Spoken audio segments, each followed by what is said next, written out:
think it's crucial that when I hear knowledge from children, that there's an audience that can be shared with, and that usually that audience is a loving and caring audience that can build on this knowledge and feed this knowledge back and give other examples of this knowledge that might stretch into the history of the family and might fit with the values that parents want their children to be brought up by. Welcome to the Emerging Minds podcast. Hi everyone, my name is Chris Dolman, and today it's my pleasure to speak with Carolyn Markey. Carolyn is a children and family counsellor in a specialised family violence team with Relationships Australia, South Australia. Carolyn's practice experience includes working with children, young people, individuals, couples and families who are responding to a range of concerns, including children witnessing violence and its many unjust effects. And for many years, she's also co-facilitated groups for men wanting to address their use of violence, like in parallel to working with children affected by these actions. In this podcast episode, we'll be focusing on one aspect of Carolyn's practice, her work in gathering and documenting children's knowledge about how they've got through hard times, or knowledge about how they'd like their dads to treat them, and then sharing this with men and other children, really with the intention of assisting healing. So welcome to our podcast series, Carolyn. Thanks very much for joining us. Thanks, Chris. In your work with children, you describe how you adopt the view that the children who consult with you carry with them a whole range of knowledges that they draw on in their lives. So can I begin by asking, when you speak of children's knowledge, what do you mean by that? Okay, so it might not seem like such a complex question, and I suppose it's pretty straightforward, but the point is that rarely is children's knowledge brought forward when we talk to children in a therapeutic context. All kids know stuff. They learn things initially from caregivers, then the broader world, the formal stuff in schools, and so much more sadly in social media, obviously in culture. But in my work, I'm really interested in the things that children have done that help them get through hard times. Of course, children often don't see what they've done as knowledge, and parents might not see it as knowledge either. That's not a criticism, but that's a kind of result of kind of cultural messages that we get about children in Western culture anyway. Let me just jump to a small example. Yeah, sure. Okay. So a child might tell me, who I first meet, and they might not tell me this in the first session, that when they heard mum and dad or parents that are caring for them screaming at each other, that they froze or they did nothing and they hid under the bed. So, we might be trained into thinking that this kind of behaviour is fear and some sort of response of a nervous system. This is one idea, okay, that, there's been plenty of literature that's been written about that. In our work as professional helpers, we're trained to think that the most helpful way for children to heal is to tell them to do certain things, to give them ideas, to give them tips, to provide parents with healing advice that will help their children heal. This is incredibly important. However, I think we can do more than that for those sorts of tips to be sustained. So what I'm really interested to find out is how hiding under a bed might be a knowledge or a skill that in that moment helped. It's not just freezing, but it actually could be a skill. So kind of the first step is to spot the skill, that the side of trauma might also be a side of resistance and skills and knowledges. That isn't easy. It's sort of like training your listening for it. And don't get me wrong, giving parents tips and strategies is enormously important. But I think when we're working with children, what often isn't kind of asked about, because we're not trained to ask it, is what children do in response to really hard and unjust things. So this idea of telling children what to do is a social or a kind of cultural construction. It kind of positions children as, I know most practitioners wouldn't think this, but it kind of positions us to fill them up with knowledge or to give them some tips. I mean, in some cultures, I learnt when I was teaching in Central Australia that there's nations of Indigenous people that believe that when a child is born, they're born all filled up. They have all the knowledge they need. So that really shakes the ground I stand on. as a Western whitey, and it really gives me pause to think about, well, what am I doing if all I'm offering is tips? What contribution has that made to your practice, even to sort of have your ground shaken like that? Well, it really has me reviewing my position in culture and what I might have actually put on people that isn't culturally appropriate. There's so much I don't know. That's what it reminds me of, and to take a step back and to be thinking that also, I suppose, in my work, that when people walk into the room, it's not a starting point, that they come with experience, history.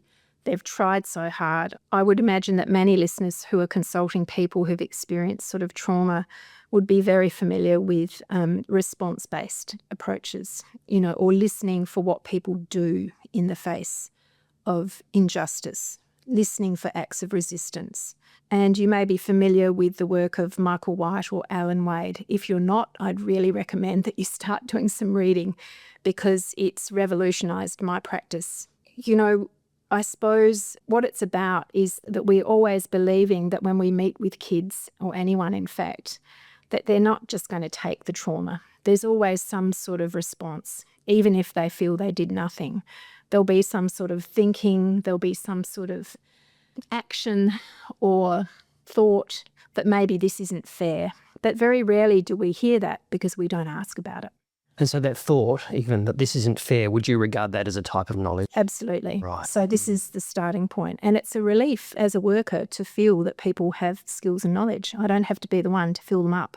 It makes the work joyful. It makes the work hopeful. It provides children with looks of astonishment when they realise that they've actually done something, when initially they thought that they could do nothing. And this doesn't mean that the violence stops or that there's happy ever after, but they've actually acted rather than just sort of being positioned as just the recipients of horrendous injustice. Yeah, so for children to sort of see what they've done, to sort of have it become more apparent to them that they've responded in some way, I guess is quite a different take on it for them than being told or conveyed to them that this is like a flight response that they've made. Yeah. And once again, I don't think it's unhelpful for, the language of fight or flight, but it doesn't bring forward really specific, particular everyday experiences that might be going on in a child's mind or body that actually are helping them to get through something really hard. I see. So those terms can obscure that. It kind of just gets summarised by that rather than the particulars of what the child has done, the action they've taken. I mean, children have said to me, I froze, I know I couldn't help it. And when I ask them, this language of neurobiology, it's not unhelpful, but when I ask kids, what do you mean by froze? They kind of look at me oddly as if I'm the dumbest therapist in the world, but they don't really know, Well, I couldn't move. Okay, so while you weren't moving, did you think of anything? And then an answer will come, which might seem to be a bit of a contradiction because they think nothing's happening. It could risk positioning them as passive. So it's a huge addition to the work that really makes this work in such unjust places a joyful place because children start to remember things that they did. And so different pathways in their minds are being created. It's not just what was done to them. Thanks, Carolyn. Because sometimes, I guess, because of what they've been through, children, as you've indicated, may not regard themselves as being knowledgeable, as kind of knowing things, right? They might have even come to think of themselves, see themselves as dumb, as damaged, as, unable to make friends, as a loser, whatever. I think you've begun to speak about this. But what practices do you draw on in your work with children that positions them as knowledgeable? Is it those kind of questions or some other things you do? Like how do you convey this view to them? Children often don't even want to come to counselling because, they feel that they're losers or they're not worthy of anything really sometimes. And, parents come in sometimes just guilt-ridden but full of hope and love for their child.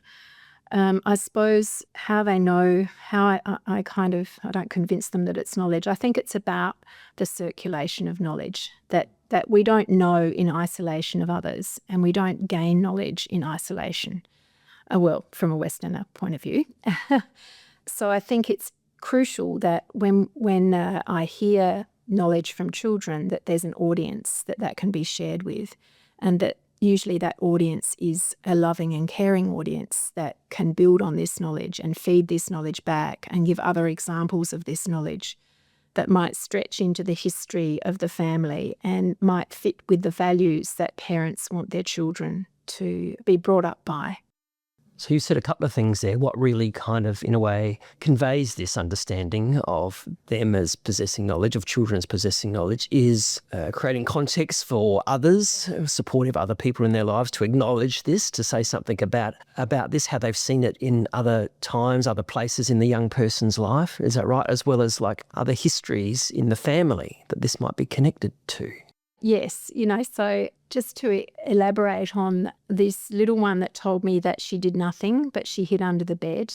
And I said, so how did you even think to hide under the bed? And she said to me, well, that's where I go when I play hide and seek, And I said, who do you play that with? So this is the social collaboration, with my sister. So we've got an audience. So what do you reckon your sister would have thought of you remembering to hide under your bed? And they might say, I don't know, So we have to ask again, like if your sister was watching you when that happened and she saw you, running under the bed, would she think that that was a good idea or a bad idea or something else? So we're not putting words in this child's mouth, but we're kind of scaffolding, or we're helping them think of themselves through the eyes of others. This, preferably loving members in that person's life. And sure enough, yes, she thought it was good. And then the story continued with these sisters that I met with, that this bed was her sister's bedroom. So she actually ran to her sister's room and hid under her sister's bed. And there was more audience. There was I think it was her toy rabbit. So, we can ask about the toy rabbit. So what's the skill? The skill is, what to do when scary things happen or something like that. We might be I'm thinking about that in my mind. How can I not just see this as escaping from violence, but a skill that she has drawn on history, of fun times to hide under the bed. And so there's a different kind of set of events that are kind of coming together. Yeah, I really love that story you've just described, and has me thinking there's even a couple of skills, a couple of units of knowledge there, isn't there, from what we've said, the knowledge about, where to hide under the bed, actually, and also the remembering to do that as well. So this quite particular cultivation of children's knowledge. Can I ask you a bit more about the documentation side of these things? Because I understand that is an important part of Absolutely. So not only are other people in children's lives, vital audiences or toys or pets, but actually their words being translated into the written word, so that it can be read, and through reading it, even kind of new meaning can be made, or extended meaning can be made. So could I ask, how do you go about documenting that? Like, what's going on in the room when this is happening? All right. So maybe a more recent example would be meeting with a young person who's now about 12. And she was in a situation where she had heard and seen her dad's violence towards her mother. And she now lives, with her dad for a few days a week, and with her mum due to family court orders, which is not unusual. She lives actually with her mum for 5 days and her dad too. And when I first met with her, the main problems were this sense of pressure that she was getting from dad to stay with him more, and the kinds of questions that she was up against. And, don't get me wrong, I would never position, it's not in children's interests to position one parent having the good way and one parent having the bad way. These people are going to be in this child's life forever. I'm going to be in their life for 5-6 hours. So maybe her dad makes it known to her that he wants her to stay more because he misses her. She's a good big sister to her stepbrother. She helps around the house, but she just sees this as pressure and blackmail, actually. So I think about when she says this is pressure, she knows something. She knows what it's like to not have pressure in a relationship, to understand the concept of pressure. She's probably had a time with dad when there wasn't so pressure. not so much pressure, to name it as blackmail. She kind of knows when there's not another agenda when her parents are asking her something. So I'm thinking about that as I hear this. So the side of a problem is the side of skills and knowledge. So I said to her, what do you do, when Dad gives you that sad look, so asking for action, or asks you, why won't you stay longer? And she said to me, I don't know, I just ignore him. So what's the action? Ignoring him. So that would be, earlier in my practice, I would have just missed that. I wouldn't have even asked anything about it. I would have thought, oh yeah, well, that's a natural thing to do, just ignore it, Now you're seeing it as an action. I see it as an action, yeah. And I said, what do you exactly mean ignore it? And she said, well, like I might not have dinner at the table, or I might even eat in my room because that's where he usually asks me this stuff. And so I said to her, okay, so there's some more actions there. I'm not sure if this is helpful action or not. So I asked her, what effect does it have, not eating at the dinner table or eating in your room, but this ignoring your dad? She said, well, Dad doesn't like it, but it stops the arguments. Okay, so there's a bit more meaning. Okay, so you go into your room to stop the arguments. Does it work? And she said, yeah, Dad's calmer. What else might that do? It kind of keeps the peace. Okay. So I'm thinking, I bet Dad doesn't think that's why she goes into a room, And wouldn't that be important for Dad to know that her intentions are not just to be, like a bloody teenager that's going into their room and doesn't want to be with their, the family and have a good conversation. So, but this is also a skill and a knowledge to keep the peace, okay? And my guess is that keeping the peace, there's a history of this value in the family that goes back a while. She hasn't made this up. So rather than me giving her suggestions, what sustains change is if there's a history, of a value that the family's already been using, and we're just tweaking it a little bit, or we're just kind of seeing it as a skill and a knowledge and continuing it, but it has more space to exist. Yeah. So I said to her, so taking your dinner into your room, it's kind of staying silent. I don't know, so I'm quite influential. I might say these kind of sound like skills that you're using to keep the peace or to not have arguments. And I said, would your dad know that? And she said, no, he just thinks I'm going into my cave. I think, yeah. And I said, this might have been a bit early, but I said, I wonder if your dad should know this. And she sort of stopped. And I thought, no, that's too soon. So then I think, I wonder if other kids should know about this that are in a similar situation to her. And she jumped on it. I'm quite overt in letting other children know that, or proving, that some of the issues that I talk with other children about are the ones they're talking to me about too. And I don't just say, oh yeah, I talk to lots of kids about that. I have documents from other children that have told me how they've got through hard times, like how they've got through worries, or what to say to Dad when he puts pressure on, or advice to divorced parents. They read these documents before I even start talking, and it's sort of like, oh, So she jumped at this with some enthusiasm, Yeah, this she did. idea. Yeah. And where did you go from there? Well, I just said, I don't know, I usually use, this might seem a bit weird, but I just wondered if you don't have to put your name on it. What would it be like if there was another, and I'm not kidding, there is another person I'm working with that's about your age that also experiences a bit of pressure from their dad because he wants them to stay longer. I wondered what it would be like if when they came next time that they had some ideas from you. I know it would make my job much easier, but I wondered if we could write that together. Very rarely do kids say, no, I don't want to help anyone else. How come you think she, and others, jump at this with enthusiasm? Well, wasn't as kind of confronting as telling a father to start, but it was also out of an ethic of care, that she wanted to help, and also that there were other children in the same boat as her, and that, maybe there was someone worse than her. I think she said that. You could see just in her how she was like, well, let's get going. What do we do? And so the paper's there, and I've already written down some of her words. And I said, okay, so if this was a list of things or instructions for another 12-year-old, what would you say, or what would this list be called? So that's how we'd start it. And so you've previously been writing down her words, capturing something of her knowledge, but then at this point, it becomes much more intentional as a document to share with others. Is that right? So, I might, as we're writing this list, I know I said to her, what do you reckon your mum might say that you do to keep the pressure off? Or what might your best friend, I might have already found out about other people in her life that are important to her.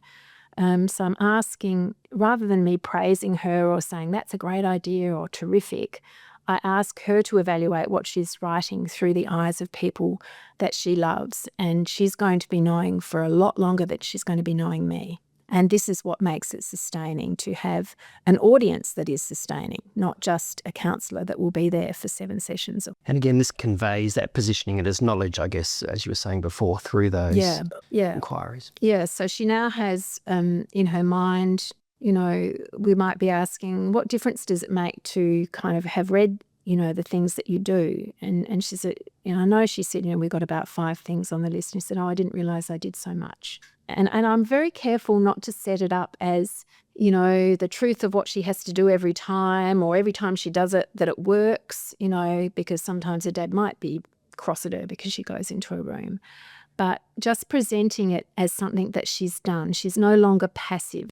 And it's not just generating a list of things, though, is it? Like there's whole other stories connected to each of those things that you're uncovering, I guess, in the conversation. Yeah. So you're uncovering precious values. I go into my room to keep the peace. It's not just go into your room. It's what's the intention behind that action. I keep silent because I don't want to start an argument, or Dad will argue with me. I put my headphones on when I'm in the room so I can't hear my parents arguing. I mean, I'm sure many practitioners have heard that response. And, we can ask why they do that and what's that about, because I love listening to this band or whatever. What is it about music that helps when, your parents don't think that you're listening in, but you're kind of tuning out? Why does that help? Because it takes me to another place. Yeah. So, Carolyn, I'm understanding that sometimes these documents are created with the intention of, sharing it with others. And sometimes that intention comes about, once you've got into the conversation, once the document's been completed. So how do you invite children into the idea that what they share could be of benefit to others and it's not breaking confidentiality? Well, most documents are anonymous, or, I've had some hilarious conversations where children decide on a chosen name. Okay, I was wondering if we could now turn our attention to your work with men who are fathers, and what are some of your broad intentions in sharing documents of children's knowledge with them?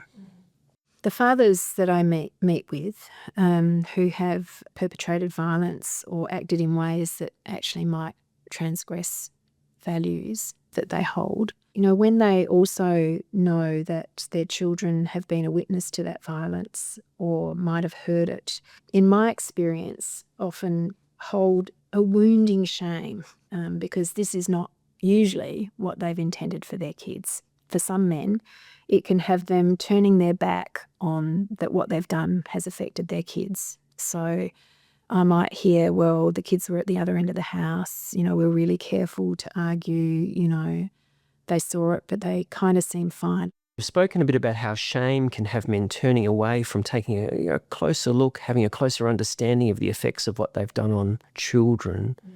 So does something about sharing the documents of other children with men help counter that in some way or respond to that? So I always tell them that I work with children. Often it's not their children. And would they be interested to hear, would they be interested, an invitation to hear some ideas from kids, rather than just me lecturing, And if they're sort of saying yes, I then might offer a list or a document that is particularly relevant to that situation, if I've got one. And I might speak at first. So, for example, I might say, oh, well, in the work I do with kids, I might just get them to start to tell me about stuff they're enjoying, like what to do in the holidays so you don't get bored. And, I make all these lists that kids add to. But I also make lists from kids or about knowledge that how they might like dads to be when hard things have happened, and they might share it first with other kids, and then sometimes I'm able to share it with dads. Is that something you might be interested in? And when I read it, like I'm going to read out what some children told me about, you've said, for example, that, you never see Jake and he's with his mum all the time, and maybe she's poisoned his mind against you, and you've even asked him, why doesn't he love you? And you just get nothing back from him. You just get this stonewall face, And I've happen to have this, document from another child that says what the silence says. So then I might share that. And I might even say, I might talk about the talking, which is I think a lovely skill that I've learnt from Alan Jenkins. And that's, like, as you listen to this, like, I don't want you to see it as the truth or this is what you have to do, but just maybe listen, can you just listen to what sort of sounds familiar, and if you notice that, I don't know, it's just too hard to hear, like what would you do to keep listening? And that might be all I say. And I think those sorts of phrases have really helped men to really take what other children are suggesting to heart. And if this child who's taken the time to write this stuff had a message back to them from you, what would you say? You ask them potentially to send a message back. Yeah. And I've done that in a group setting and in, individual settings. And, it might just be a verbal, God, how did that kid know that? Or, yeah, that was great. And then it's my job to be able to, feed that information back to that child, because that's about letting a child know that what they've shared is not for nothing, and it might have made a difference in another dad's life, which means it makes a difference in women and children's lives. So when you share children's knowledge via the document to the man, as you've just described, they take that in. How does that support your work with them? Well, I think it has them then thinking about, their own context and what their children might, or the thinking that their kids might be doing, or the things that they didn't even know about. So there are questions you ask them, like what stood out to you about what I've just said? What might it remind you of? Maybe in your own life as a kid, what do you reckon it took for this child to write this down? Why do you think they think it's important that dads know about this? Why is it important for them? These are very significant questions that are often never asked. And I think it was, when I just asked what stood out, this dad said, there was a document that was from children about, please don't talk over us. Please don't talk over us. Just listen without saying anything, or maybe just go, uh-huh. And he was listening to this from another child, and it reminded him of that absence when he was a kid. And that's not to denigrate his father, but, his dad just did things without explanation, and it really, as he said, it traumatised him, and he didn't want to repeat that. So he thought it was pretty amazing that kids knew that what was helpful was just to listen to kids, not to talk over them or whatever. Are there ways you also seek to kind of understand the implications for the man of hearing these things, like what difference it makes to him in some way?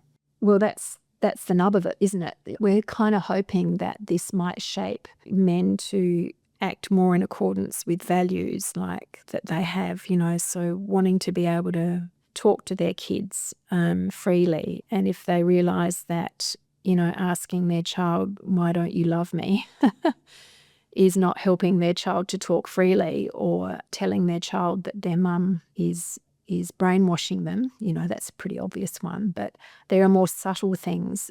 These realisations come of, okay, how could I say that differently? Or how can I just shut my mouth? Or how do I know when my kids are starting to kind of trust me again? I remember a very poignant telling from a grandfather in a men's group who said to us something like, I know my grandkids are kind of maybe starting to feel a little bit okay with me because they're getting cheeky again. And I think, and we said, well, what do you mean? He said, oh, well, because they would and he had sort of tears in his eyes, and he said, because they were scared of me. And then, of course, to ask him, well, what does that have him wanting to do more of or less of? So very poignant stories that are always complex. I'm wondering, so what sort of happens to all these documents you collect? I see you've got a few there in front of you. Well, I mean, sometimes I stick them up on the wall before a session starts so that they're kind of on display. So I'm madly scrambling for ones that I think might be more relevant than others. And, they usually get laminated so they don't get ripped or torn. They're usually scanned so the child can have a copy and I can keep a copy. Yeah, so because I'm in different counselling rooms with different kids, I can't just keep them in one room. But I think also, I know in previous places I've worked in, some of these documents, my hope would be, is that some of these documents can also be displayed in a waiting room, like Hopes for Children. So, and in a previous workplace we had this, and you'd sometimes see people sitting there waiting for their appointment and they're taking photos of the documents, So I think that that's probably a good thing, and that they're hopeful documents. Are there sort of particular challenges or other considerations that seem important to mention, at this point to put? I think hopefully the themes come through is that it's not about telling, for example, when I'm sharing a document from a child to a dad, it's not about not doing it too early. Don't do it in the first session because I don't think it will be greeted with the openness, because shame will be there, and it would be a bit like, well, you've done this and the kids know this and don't do it. So how we scaffold and introduce these documents is really important. Do you have any further, words of encouragement for practitioners listening in, who might be kind of interested in incorporating this into their work, whose interest you've piqued around this? I think it's just a really joyful practice. I think that's what is so important in this really hard work that we can do. To listen for resistance and responses can be a joyful and important endeavour. And I think it's joyful for parents to see that happening, and for kids. Because, Western culture can really train us into thinking it's just about solving the problem and helping, whereas this is a real antidote to that. And, when we share it in teams, it makes the work lighter and more exciting. Carolyn, it's really been lovely to be hearing about this particular aspect of your practice. I know there's so much more we could be talking about. Yeah, so thank you so much for your generosity in sharing the ideas underpinning this and some really evocative examples as well. Thanks, Chris. Visit our website at emergingminds.com.au to access a range of resources to assist your practice. Brought to you by the National Workforce Centre for Child Mental Health. Led by Emerging Minds, the centre is funded by the Australian Government Department of Health and Aged Care under the National Support for Child and Youth Mental Health Program.